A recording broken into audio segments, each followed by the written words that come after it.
नमस्कार दोस्तों, कैसे हैं सभी दोस्त। देखिए दोस्तों, मैं अजय चौधरी आपके अपने यूट्यूब चैनल एक नए पहल में आपका हार्दिक स्वागत एवं अभिनंदन करता हूं। देखिए दोस्तों, हमने कल संविधान सभा के बारे में चर्चा की थी और आज उसी चर्चा को आगे बढ़ाते हैं। और कल हमने जो पढ़ा था उसके बारे में हम थोड़ा बहुत वापस रिवाइज़ कर लेते हैं, उसको एक बार वापस देख लेते हैं। देखिए दोस्तों, हमने कल पढ़ा था एक तो माउंटबेटन योजना, ये पढ़ा था कुपलेट योजना यानी माउंटबेटन योजना, और एक पढ़ी थी हमने कुपलेट योजना, लैंड योजना, और तीसरा पढ़ा था हमने ब्रेकडाउन प्लान, ब्रेकडाउन प्लान, और एक पढ़ा था हम एटली घोषणा पत्र। इससे पहले हम कैबिनेट मिशन योजना इनके बारे में चर्चा कर चुके हैं। देखिए दोस्तों, माउंटबेटन योजना को हम क्या कह सकते हैं, डी कीवर्ड योजना भी कह सकते हैं। डी कीवर्ड योजना, इसे हम 3 जून योजना भी कह सकते हैं। कुपलैंड योजना क्या थी दोस्तों, आपको पता है। कुपलैंड योजना के तहत पंडित जवाहरलाल नेहरू को इंग्लैंड में बुलाया गया और भारत का विभाजन 4 टुकड़ों में करने की बात कही। इसके बाद में ब्रेकडाउन प्लान क्या था कि बेवेल ने घोषणा की थी कि 31 मार्च 1947 से पहले भारत को क्या कर दिया जाएगा, स्वतंत्र कर दिया जाएगा। इसके बाद दोस्तों एटली घोषणा पत्र, और एटली घोषणा पत्र के साथ ही भारत को 15 अगस्त को क्या दी गई, इसमें लिखा हुआ था कि भारत को 15 अगस्त को क्या दे दी जाएगी, सत्ता हस्तांतरण कर दी जाएगी या स्वतंत्र कर दिया जाएगा। देखिए दोस्तों, ये तो हमने इसके बेसिक यानी इनके बारे में पढ़ा था, इनकी बेसिक जानकारी हमने पढ़ी थी। अब इसके बारे आगे हम चर्चा करते हैं। देखिए दोस्तों, जो माउंटबेटन योजना ने प्रारूप तैयार किया था, 3 जून को ये प्रारूप तैयार किया गया था। इसमें 4 सदस्य मैंने बताया आपको, इसमें 4 सदस्य देखिए दोस्तों, इसमें 4 सदस्य थे। एक तो थे माउंटबेटन खुद, जो इसके क्या थे, अध्यक्ष थे। एक थे माईवेली, एक बार मैं लिख देता हूँ एक बार। एक तो माउंटबेटन थे, माउंटबेटन, जो इसके क्या थे, अध्यक्ष थे। और इसके बाद में दूसरे जो व्यक्ति थे वो थे इश्मे। तीसरे व्यक्ति थे यानी माईवेली। कौन थे दोस्तों, माईवेली। और चौथे व्यक्ति थे अवेल। देखिए दोस्तों, इनमें से बहुत अच्छा क्वेश्चन बन सकता है कि इनमें निम्नलिखित में से कौन सा सदस्य माउंटबेटन योजना में शामिल नहीं था। और इन चारों सदस्यों ने जो प्रारूप तैयार किया था, इन चारों सदस्यों ने दोस्तों जो प्रारूप तैयार किया था उसको इंग्लैंड भेजने से पहले पंडित जवाहरलाल नेहरू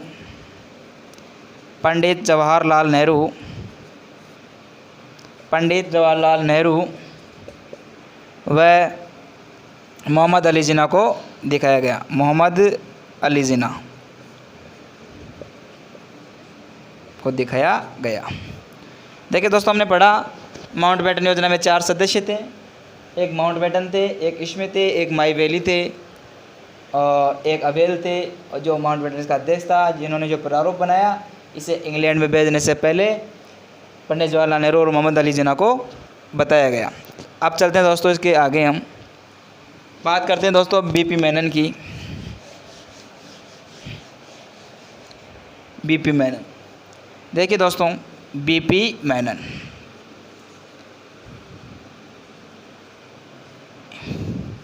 इन्होंने भारतीय संविधान का क्या किया दोस्तों, प्रारूप तैयार किया। सवाल आएगा, भारतीय संविधान का प्रारूप किस व्यक्ति ने तैयार किया, तो बीपी मेनन। और ये जो बीपी मेनन है, ये कौन थे, वेवेल के क्या थे दोस्तों, संवैधानिक क्या थे दोस्तों, संवैधानिक सलाहकार थे। संवैधानिक सलाहकार कौन थे, बीपी मेनन थे। किन के थे, वेवेल के। देखिए दोस्तों, आप इनको लिख लीजिए, एक बार नोट कर लीजिए कि बीपी मेनन के बारे में, कि ये बीपी मेनन ने भारतीय संविधान का प्रारूप तैयार किया और ये वेवेल के क्या थे, संवैधानिक सलाहकार थे। अब इसके आगे चलते हैं। देखिए दोस्तों, जब ये प्रारूप बनकर तैयार हो गया तो इसे पूर्ण रूप से लागू करने से पहले इसे एक तो थे पंडित जवाहरलाल नेहरू, पंडित जवाहरलाल नेहरू।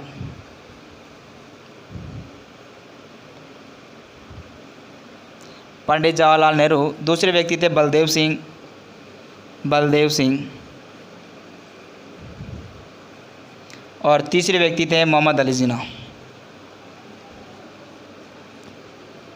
देखिए दोस्तों, मैंने 3 व्यक्ति को नाम लिखे, पंडित जवाहरलाल नेहरू, बलदेव सिंह और मोहम्मद अली जिन्ना। इनको ये प्रारूप क्या रेडियो पर सुनाया गया? पंडित जवाहरलाल नेहरू, बलदेव सिंह और मोहम्मद अली जिन्ना, इनको ये प्रारूप इंग्लैंड में भेजने से पहले रेडियो पर सुनाया गया। अब देखिए दोस्तों, इसी माउंटबेटन योजना के बाद हम चर्चा करते हैं। इस माउंटबेटन योजना में ये भी था कि एक कमेटी का गठन होता है, एक समिति का गठन होता है, और इस समिति का गठन होता है सर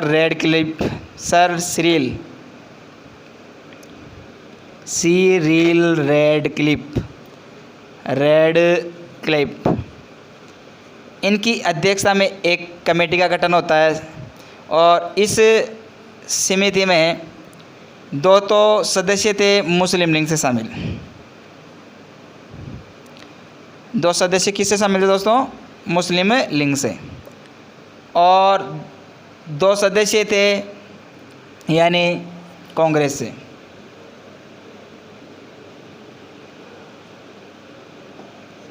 देखिए दोस्तों, हमने 2 बातें सीखी।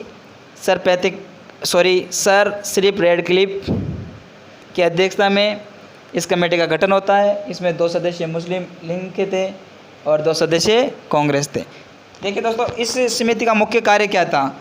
भारत और पाकिस्तान की जो विभाजन हुआ था, भारत और पाकिस्तान का जो विभाजन होना था, उसकी जो सीमाएं हैं उनका क्या करना था दोस्तों? बंटवारा करना था, या विभाजन जिसे हम कह सकते हैं विभाजन करना था। भारत और पाकिस्तान की सीमाओं का विभाजन किस समिति के द्वारा किया गया? तो सर सिरिल रेडक्लिफ की समिति की अध्यक्षता में यह किया गया। इसके बाद दोस्तों हम आगे बढ़ते हैं। जब सीमाओं का निर्धारण किया गया तो कौन कौन से प्रांत तो पाकिस्तान को दिए गए, इनके बारे में हम चर्चा करते हैं। तो थोड़ा मैप बनाने की कोशिश करते हैं और मैप के द्वारा आपको समझाते हैं। देखिए दोस्तों, ये मान लो दक्षिणी भारत है, तो दक्षिणी भारत में सबसे पहले उत्तरी जो सीमांत प्रदेश है, उत्तरी सीमांत प्रदेश, ये क्षेत्र किसको दिया गया दोस्तों? पाकिस्तान को दिया गया। इसके बाद में दूसरा आता है बलूचिस्तान, ये भी दोस्तों पाकिस्तान में शामिल किया गया। और तीसरे नंबर पर आता है सिंध प्रांत, और ये सिंध प्रांत भी कहाँ गया दोस्तों? पाकिस्तान में शामिल किया गया। और उसके बाद में आता है पश्चिमी पंजाब, और इधर आता है एक असम का ज़िला है सिलहट ज़िला। असम का कौन सा ज़िला है दोस्तों? सिलहट ज़िला। और इधर आ गया हमारा पूर्वी बंगाल। देखिए दोस्तों, आप इनके नोट्स बना सकते हैं, आराम से लिख सकते हैं, एक एक ऐसे एरो बना करके पहला कौन सा क्षेत्र शामिल गया, दूसरा कौन सा गया। तो हम इनके बारे में चर्चा करते हैं। पहला क्षेत्र था उत्तरी सीमांत प्रदेश, दूसरा था बलूचिस्तान, तीसरा था सिंध प्रांत, चौथा था पश्चिमी पंजाब, और 5वां था असम का सिलहट ज़िला, और छठा पूर्वी बंगाल। ये जो क्षेत्र हैं ये सीमा निर्धारण के तहत किस में शामिल किए गए? पाकिस्तान में शामिल किए गए। पहला उत्तरी सीमांत प्रदेश, दूसरा बलूचिस्तान, तीसरा सिंध प्रांत, चौथा पश्चिमी पंजाब, और चौथा असम का सिलहट ज़िला, 5वां, और ये छठा पूर्वी बंगाल। आप दोस्तों आराम से लिख लीजिए इनको, और आपको याद हो जाएगा, इसीलिए मैंने 2-3 बार बोला, इनको रिवाइज़ किया, आपको याद हो जाए। अब इसके आगे चलते हैं दोस्तों। हमने सीमाओं का निर्धारण किया। अब देखिए दोस्तों, जब पाकिस्तान का विभाजन हो रहा था उस समय हमारे जो महात्मा गांधी जी हैं ये बहुत चिंतित दिख रहे थे। ये चाहते थे कि इनका विभाजन नहीं हुए, जो देश है ये दोनों एक ही रहें। महात्मा गांधी जी कहते हैं कि अगर पूरा भारत आग किस में लपटों में गिर जाए तब भी भारत का विभाजन संभव नहीं है। पहला कथन तो ये थे महात्मा गांधी जी का। दूसरा कथन ये है महात्मा गांधी जी का कि अगर भारत का विभाजन होगा तो वो मेरे मर्त शरीर पर होगा। मेरे मर्त शरीर की जो लाश है, मर्त शरीर की लाश उससे गुजर कर होगा। महात्मा गांधी जी ने 2 कथन दिए। पहला कथन था कि पूरा भारत अगर आग के लपटों में घिर जाए तभी भारत का विभाजन संभव नहीं है। दूसरा कथन यह था कि भारत का विभाजन होगा तो वह मेरे मर्त शरीर की लाश से गुजर कर होगा। ये कथन तो थे दोस्तों, यानी हमारे महात्मा गांधी जी, हमारे जो राष्ट्रीय पिता हैं, इनके। और कई व्यक्तियों ने इनके बारे में कथन दिया है। इसके बाद में बात करते हैं पंडित जवाहरलाल नेहरू। और पंडित जवाहरलाल नेहरू क्या कहते हैं? पंडित जवाहरलाल नेहरू कहते हैं कि जो सिर दर्द है, सिर दर्द से छुटकारा पाने के लिए सिर को क्या करना पड़ेगा दोस्तों? काटना पड़ेगा। ये कथन किसने दिया? पंडित जवाहरलाल नेहरू ने। और किसके लिए दिया? पाकिस्तान के लिए, कि पाकिस्तान एक तरह का क्या है? सिर दर्द है, और सिर दर्द से छुटकारा पाने के लिए सिर को क्या करना पड़ेगा दोस्तों? काटना पड़ेगा। ये तो कथन था किसका? जवाहरलाल नेहरू का।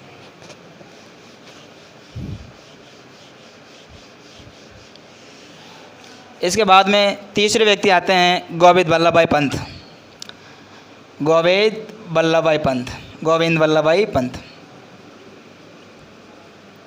और दोस्तों गोविंद वल्लभ भाई पंत कहते हैं कि हमें आत्महत्या या पाकिस्तान में से किसी एक का क्या करना है? चुनना है। पाकिस्तान में से या आत्महत्या में से किसी एक को चुनना है। ये कथन किसने दिया? गोविंद वल्लभ भाई पंत ने। इसके बाद में दोस्तों एक कथन और देते हैं मौलाना कलाम। और मौलाना कलाम जी कथन देते हैं, मौलाना कलाम ये कहते हैं कि अगर आज पाकिस्तान की मांग को क्या कर लिया? कांग्रेस ने स्वीकार कर लिया तो इतिहास उसे कभी माफ़ नहीं करेगा। ये कथन किसने दिया था? मौलाना कलाम ने। क्या कहा था? इन्होंने ये कहा था कि अगर आज पाकिस्तान की मांग को कांग्रेस ने क्या कर लिया? स्वीकार कर लिया, उस पर सहमति दे दी, तो इतिहास उसे कभी माफ़ नहीं करेगा। ये कथन किसने दिया था दोस्तों? मौलाना आज़ाद ने, कलाम आज़ाद ने। इसके बाद देखिए दोस्तों एक व्यक्ति और आते हैं और उस व्यक्ति का नाम है खान अब्दुल गफ्फार खान। बहुत बड़ा नाम है, विस्तृत नाम है, खान अब्दुल गफ्फार खान, जिसे हम दोस्तों इनका जो उपनाम है वो है सीमांत गांधी। कई बार दोस्तों हमारी कॉम्पिटिटिव एग्ज़ामों में ये क्वेश्चन पूछा जा चुका है कि सीमांत गांधी जी के नाम से कौन प्रसिद्ध, या सीमांत गांधी जी के नाम से किनको जाना जाता है? वो कौन है? मौलाना खान अब्दुल गफ्फार खान, जो सीमांत गांधी के नाम से भी जाने जाते थे। इसके बाद में देखिए दोस्तों, इसके बाद में हम आगे बढ़ें तो इन्होंने ये कहा था कि पठानों हेतु एक पठानिस्तान नामक देश की क्या की थी दोस्तों? इन्होंने मांग रखी थी कि हमें पठानों हेतु एक पठानिस्तान नामक एक क्या चाहिए? देश चाहिए। हम उनका अलग से क्या बनाना चाहते हैं? देश बनाना चाहते हैं। और पठानिस्तान को हम पख्तानिस्तान भी कह सकते हैं। ये किसने कथन दिया था? खान अब्दुल गफ्फार खान या सीमांत गांधी ने। देखिए दोस्तों आज आपने यहाँ तक अभी तक लिख लिया होगा। अब इसके आगे हम और चर्चा करते हैं। इसके बाद देखिए दोस्तों हम पढ़ते हैं भारत स्वतंत्रता अधिनियम 1947। देखिए दोस्तों अब पढ़ते हैं भारत स्वतंत्रता अधिनियम 1947। भारत, देखिए दोस्तों लिखा हुआ समझ में नहीं आए तो अपने कमेंट बॉक्स में सुझाव दे देना, मैं कल देख के और सुधार करने की कोशिश करूँगा। भारत स्वतंत्रता अधिनियम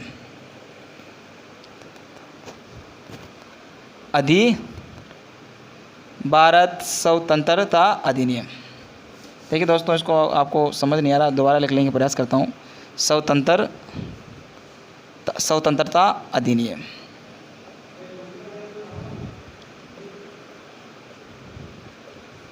और ये अधिनियम दोस्तों 1947 का। अब इस अधिनियम के बारे में पढ़ते हैं। देखिए दोस्तों ये अधिनियम 4 जुलाई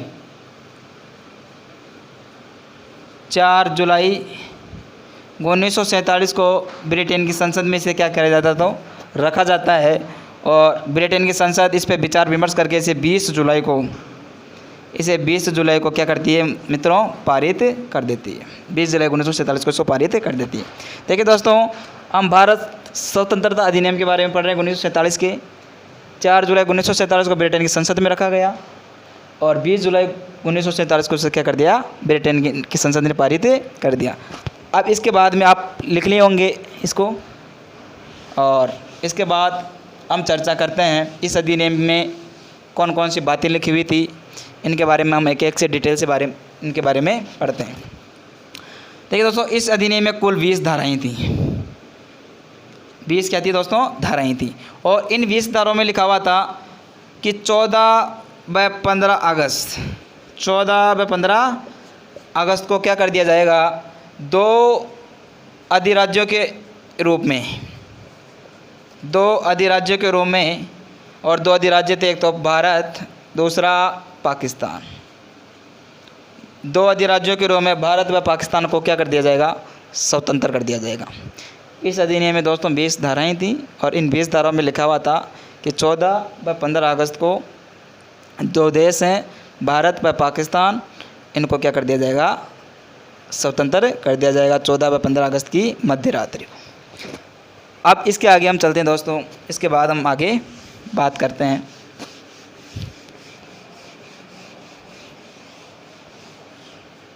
ये तो दोस्तों पहली बात हुई इसकी। इसकी दूसरी बात ये थी दोस्तों कि 14 अगस्त को जब दिल्ली में भारत को स्वतंत्रता देने की पहले घोषणा हो चुकी थी कि 14 या 15 अगस्त को 2 अधिराज्यों के रूप में भारत को क्या कर दिया जाएगा, स्वतंत्र कर दिया जाएगा। तो 14 अगस्त की जो मध्य रात्रि थी, 14 अगस्त की मध्य रात्रि को दिल्ली में एक जोरदार सम्मेलन का क्या किया जा रहा था दोस्तों, आयोजित किया जा रहा था समारोह।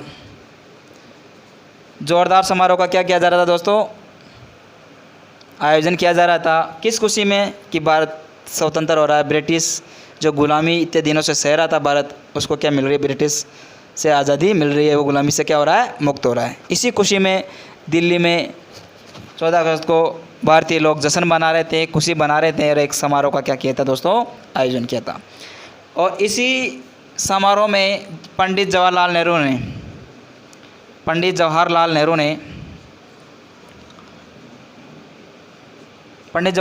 ने एक भाषण दिया था, नीति के साथ भेंट। दोस्तों सवाल आएगा, नीति के साथ भेंट नामक भाषण किस व्यक्ति का या किस व्यक्ति ने दिया, तो वो कौन था, पंडित जवाहरलाल नेहरू ने दिया था। अब इसके बाद में देखिए दोस्तों, इसके बाद में हम चर्चा करते हैं। जब 2 देश भारत व पाकिस्तान का निर्धारण हो गया, सीमाओं का निर्धारण भी हो गया, और उनकी जो आज़ादी है उनका भी निर्धारण हो गया। इसके बाद में जो देशी रियासतें थी, इन देशी रियासतों को कहा गया कि या तो आप पाकिस्तान में शामिल हो जाओ, या आप भारत में शामिल हो सकते हो। 2 देश अस्तित्व में आ गए थे, पहला भारत, दूसरा पाकिस्तान। शेष बची जो रियासतें थी देशी, इनको कहा गया कि आप या तो अपनी स्वेच्छा से, अपनी खुशी से या तो पाकिस्तान में शामिल हो जाओ, या किस में शामिल हो जाओ, भारत में हो जाओ। इसके बाद दोस्तों आगे चलते हैं।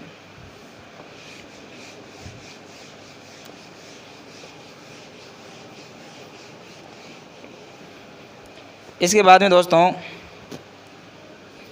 जब भारत को आज़ादी दी जा रही थी, तो महात्मा गांधी जी कहाँ थे, महात्मा गांधी जी ओखनली नामक स्थान पर थे। कौन से स्थान पर दोस्तों, ओखनली नामक स्थान पर थे महात्मा गांधी जी। जब भारत को आज़ादी दी जा रही थी तो महात्मा गांधी जी कहाँ थे, ओखनली नामक स्थान पे। और देखिए दोस्तों, इसी भारत स्वतंत्रता अधिनियम 1947 के में, इसमें यह था कि भारत सचिव व भारत मंत्री पद को क्या किया दोस्तों, भारत में मंत्री पद को क्या किया गया दोस्तों, समाप्त कर दिया गया। भारत स्वतंत्रता अधिनियम 1947 से महात्मा गांधी जी, जब भारत देश आज़ाद हुआ तो महात्मा गांधी जी कहाँ थे? ओखली नामक स्थान पर थे। और इसी अधिनियम के तहत भारत सचिव और भारत मंत्री पद को क्या कर दिया दोस्तों? समाप्त कर दिया गया। इसके बाद में देखिए दोस्तों, हम आगे चलते हैं। देखिए दोस्तों, जो गवर्नर होते थे, वायसराय होते हैं, उनके लिए एक अलग से प्रावधान किया गया भारत शासन अधिनियम स्वतंत्रता अधिनियम के तहत। उनमें भारत स्वतंत्रता अधिनियम के तहत ये प्रावधान किया गया कि जो गवर्नर या वायसराय होते हैं, ये दोनों देशों के स्वेच्छा से दोनों देशों की जो कैबिनेट है, दोनों देशों की कैबिनेट, इनके परामर्श पर इनके क्या की जाएगी दोस्तों? नियुक्ति की जाएगी।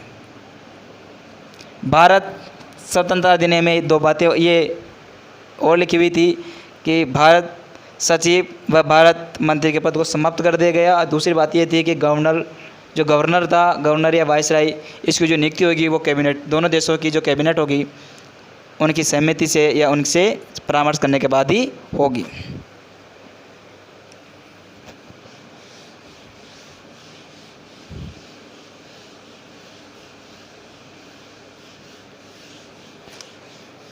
देखिए दोस्तों, हमने यहाँ तक पढ़ लिया। अब इन संविधान सभा के जो महत्वपूर्ण तथ्य हैं, इंपॉर्टेंट जो फैक्ट हैं, इनके बारे में थोड़ी बहुत चर्चा करते हैं। उसके बाद हम कल पढ़ेंगे। इनके जो इम्पोर्टेंट जो फैक्ट हैं, वो इम्पोर्टेंट फैक्ट इस प्रकार से हैं कि वो जो सदस्य चुने गए थे 389 मेंबर संविधान सभा के लिए, वो संयुक्त प्रांत से कितने थे? जो संयुक्त जो प्रांत थे, संयुक्त प्रांत से दोस्तों 55 सदस्य थे। और ये क्या थे दोस्तों? सर्वाधिक थे। सवाल आएगा, निम्नलिखित में से किस प्रांत में संविधान सभा में सर्वाधिक सदस्य थे? तो वो कौन है? संयुक्त प्रांत। इसके बाद में देखिए दोस्तों, मद्रास प्रांत, हम एक एक करके पढ़ते हैं इनको। इसके बाद में देखिए दोस्तों, मद्रास प्रांत आता है दूसरा नंबर पे, मद्रास। और मद्रास प्रांत से दोस्तों 49 क्या थे? मेंबर सदस्य थे। तीसरे नंबर पे आते हैं बिहार, और बिहार से 36 मेंबर या सदस्य थे।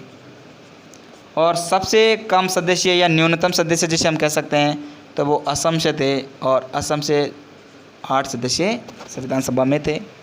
देखिए दोस्तों, संयुक्त प्रांत से सर्वाधिक 55 सदस्य चुने गए, मद्रास से 49 सदस्य चुने गए, बिहार से 36 सदस्य चुने गए, और सबसे न्यूनतम या सबसे कम सदस्य कहाँ से चुने गए दोस्तों? असम से 8 सदस्य। और जो रियासतों की बात करें, देशी रियासतों की, तो इसमें सर्वाधिक सदस्य जो हैदराबाद रियासती हैदरा, और इस हैदराबाद रियासत से सर्वाधिक 16 सदस्यों का क्या हुआ? चुनाव हुआ। और इस हैदराबाद रियासत का जो विलय हुआ था वो 13 सितंबर से 18 सितंबर 1948 के बीच हुआ था, ऑपरेशन पोलो के आधार पर। ऑपरेशन पोलो के आधार पर 1948 की बात है। देखिए दोस्तों, हमने आज पढ़ा, पहले एक बार रिवाइज करा देता हूँ। संयुक्त प्रांत से सर्वाधिक सदस्य कितने थे दोस्तों? 55 सदस्य संविधान सभा में। इसके बाद बिहार से 36 सदस्य थे, असम से सबसे न्यूनतम सदस्य, सबसे कम सदस्य 8 थे। और रियासतों की बात करें तो सबसे कम रियासत जो हैदराबाद थी, इससे सर्वाधिक सदस्य थे 16। और इसका जो हैदराबाद रियासत है, इसमें भारत में विलय इसका ऑपरेशन पोलो के आधार पर 13 से 18 सितंबर के बीच हुआ। देखिए दोस्तों, आज हम संविधान सभा के बारे में पढ़े, और लगभग कल की क्लास में हमारी संविधान सभा पूरी हो जाएगी। इसके जो भी प्रावधान थे वो पूरे हो जाएंगे। उसके बाद हम संविधान निर्माण के बारे में चर्चा करेंगे। देखिए दोस्तों, आज हमने यहाँ तक पढ़ा है। इसके बारे में अगर किसी प्रकार का कोई आपको डाउट हो, कुछ लिखा हुआ समझ में नहीं आया, जो मैं बोल रहा हूँ वो समझ नहीं आया, तो आप कमेंट बॉक्स में अपने सुझाव दे सकते हैं, और उन सुझावों का हम तहे दिल से पालन करेंगे और हम सुधार करने की कोशिश करेंगे। धन्यवाद दोस्तों, थैंक यू। मिलते हैं कल अगली क्लास में। Okay, thank you sir.